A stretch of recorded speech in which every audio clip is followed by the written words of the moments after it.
यहाँ कर रही हूँ मैं गेहूँ साफ़ और बहुत दिनों बाद में कर रही हूँ आज। आज मुझे टाइम मिल गया है इसलिए। हेलो फ्रेंड्स, कैसे हो आप सब? मोनिका देसी व्लॉग में आपका वेलकम है।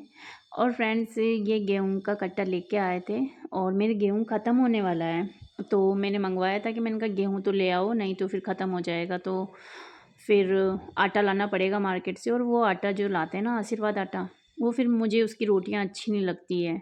मुझे तो जो गेहूँ आता है, तो गेहूँ जो मैं पिसवाती हूँ ना, तो उसी की जो रोटियाँ बनती है वो ही ज़्यादा टेस्टी लगती है। कोशिश ये करती हूँ कि जो घर पे हो गेहूँ, उसी का मैं अ, आटा पिसवाऊँ और उसी की रोटियाँ बनाऊँ। नहीं तो कभी-कभी होता है मेरे घर में भी इमरजेंसी में, फिर मैं लेके आती हूँ मार्केट से आटा, जब गेहूँ ख़त्म हो जाता है। पर अभी मेरा गेहूँ ख़त्म होने वाला, बस ये एक ही कट्टा लेके आए हैं हम। अब इस बार हम लोग घर से लाए हैं गेहूँ, नहीं तो ये फिर क्या करते हैं ना, कई बार तो मार्केट से ही ले आते हैं, 2 बोरी इकट्ठा ही ले आते हैं। पर इस बार नहीं लेके आए और इस बार गेहूँ भी मेरा बहुत लेट आया है। तो मैंने बहुत बोला है इनको कि गर्मी के टाइम में कि ले आओ, पर इन्होंने मेरी एक बात भी नहीं सुनी। क्योंकि आदमी लोगों को अपनी मर्ज़ी करनी होती है। जब फिर बिल्कुल ख़त्म होने वाला था, तो फिर मैंने कहा कि अब मुझे आटा ही ला के दो, क्योंकि अगर गेहूँ नहीं होगा तो रोटियां नहीं बनेगी। तो इन्होंने कहा कि ठीक है। तो हम लोग घर गए थे, तो घर से फिर एक गेहूँ का कट्टा ले आए, और मार्केट से इस बार नहीं आया गेहूँ। इस बार मेरे घर का गेहूँ है। और कितनी बार मेरे घर का गेहूँ होता है, पर जब भी खट्टा डलवाते हैं तो ये मार्केट से 2 बोरी इकट्ठा गेहूँ डलवा देते हैं। गेहूँ साफ़ करने के लिए बैठ गई हूँ, क्योंकि आज मेरे बच्चों का जो टिफ़िन था ना, वो जल्दी, टिफ़िन तो खैर उसी टाइम पे बनता है, पर मतलब मैं और काम से जल्दी से फ्री हो गई थी। बिस्तर झाड़ना, सफाई करना था, वो जो क्लीनिंग थी वो सारी हो गई। झाड़ू पोछा रह रहा है, खैर ऐसी बात नहीं है। तो मैंने सोचा गेहूँ साफ़ करने के बाद मैं झाड़ू पोछा करके और सीधा नहा लूँगी, और जो बाकी का काम है वो मैं दिन में कर लूँगी। इसलिए जो छोड़ दिया मैंने सारा काम। और पतिदेव भी अभी जा चुके हैं, सब जा चुके हैं, इस वजह से मेरे को टाइम मिल गया। और इस बार मेरा गेहूँ बहुत लेट आया। बाकी मेरे गेहूँ आ जाता है गर्मियों में, तो हैंड टू हैंड 2 बोरी आता है। तो 2 बोरी जैसे गेहूँ आता है ना, तो मैं इस ड्रम में डाल देती हूँ। 5-10 दिन लगते हैं 2 बोरी को साफ़ करने में। थोड़ा-थोड़ा ही करती हूँ मैं, आधा-आधा कट्टा ही साफ़ करती हूँ। पर 5-7 दिन में करके ड्रम भर देती हूँ, और जब भी फिर मुझे पिसवाना होता है ना गेहूँ, तो ड्रम में से निकाला, छाना और डायरेक्ट पिसवा लेती हूँ। पर इस बार लेट आया है बारिश के टाइम में गेहूँ, तो मैंने सोचा हैंड टू हैंड इसको कर देती हूँ। आज थोड़ा मौसम साफ़ है, तो साफ़ करके डाल देती हूँ, और टाइम भी है मेरे पास में इसलिए। और हो चला है मेरा सारा गेहूँ साफ़। और एक ही कट्टा था, कम से कम होगा 50-60 किलो गेहूँ होगा उस एक कट्टे के अंदर, ज़्यादा नहीं था। तो उसको टाइम भी नहीं लगा मुझे, कम से कम घंटा भर ही लगा, और ज़्यादा कचरा नहीं निकला। बस मैं, वो साफ़ था, पर मैंने सोचा कि कुछ कंकर वगैरह होंगे, तो वो कंकर भी निकले हैं खैर। पर एक बार अगर आप हाथ से निकाल लो, अपने आँखों के सामने गेहूँ साफ़ कर लेते हैं ना, तो फिर जितनी भी मतलब दिल में रहता है कि पता नहीं साफ़ है, नहीं है, तो वो दिलो-दिमाग से निकल जाती है वो चीज़ें। तो इसलिए एक बार मैं गेहूँ को तो साफ़ करके ही भरती हूँ, और उसके बाद में जब भी पिसवाती हूँ तो एक बार और छान लेती हूँ, ताकि उसमें अगर कुछ दिखे या फिर कीड़ा-वीड़ा लगे तो मैं धूप लगा के और फिर पिसवा सकूँ। तो मैं हमेशा ऐसा ही करती हूँ। और यहाँ हो गए हैं गेहूँ साफ़, क्योंकि बच्चे भी नहीं होते हैं और पतिदेव भी नहीं होते ना घर में, तो मैं बहुत शांति से अपना काम कर लेती हूँ। चाहे वो 4-5 घंटे का काम क्यों ना हो, मैं बैठे-बैठे आराम से कर लेती हूँ। पर फिर बच्चे और पतिदेव घर ही होते हैं ना, तो बीच में कुछ न कुछ चलता रहता है कि ये बनाना है, वो बनाना है, किचन का काम ही ख़त्म नहीं होता है।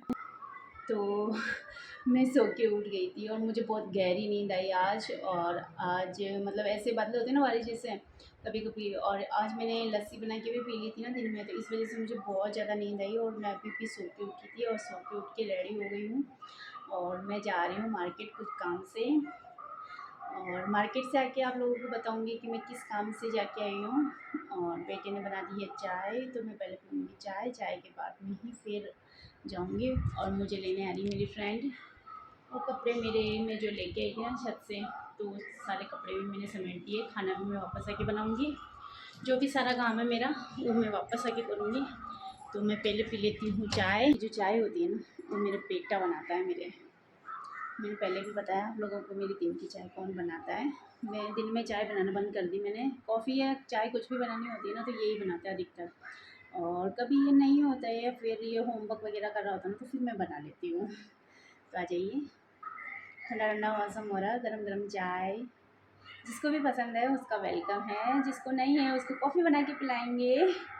तो ये मैं मार्केट से लेके आई हूँ पायल, और आपको खोल के दिखाती हूँ क्योंकि मेरी पहले ही जो पुरानी पायल है ना वो टूट गई थी।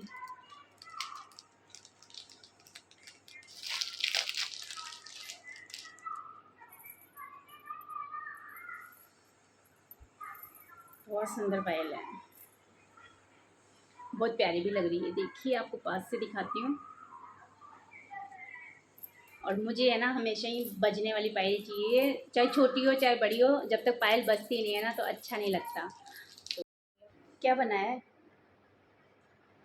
किसके चेहरे हैं सारे? मोजी है, स्माइली के। हाँ, भूत की पिक। इसने मोजी बनाई है, देखिए ये अच्छी बनाई है। और अब मैं बना लेती हूँ खाना क्योंकि बहुत लेट हो गया, 6:30 हो गई है आज। ए बेटा वो रूम की लाइट वगैरह बंद करना। तो आ गई हूँ मैं किचन में, और किचन की मेरी बहुत बुरी हालत हो रही है। चाय आदि ने बनाई थी, ऐसे सामान फैला का फैला है मेरा। तो अभी समेटूँगी मेरा किचन को, उसके बाद ही खाने में लगूँगी मैं। और अभी आ गई हूँ मैं किचन में अपने, और ज़्यादा कुछ खास नहीं बना रही हूँ आज खाने में। मैं सिंपल सी दाल और रोटी बना रही हूँ क्योंकि बच्चे दाल से अच्छे से रोटी खा लेते हैं। और सब्ज़ी भी बना सकती थी पर आज सिर्फ दाल का ही मन कर रहा था कि दाल बना लें।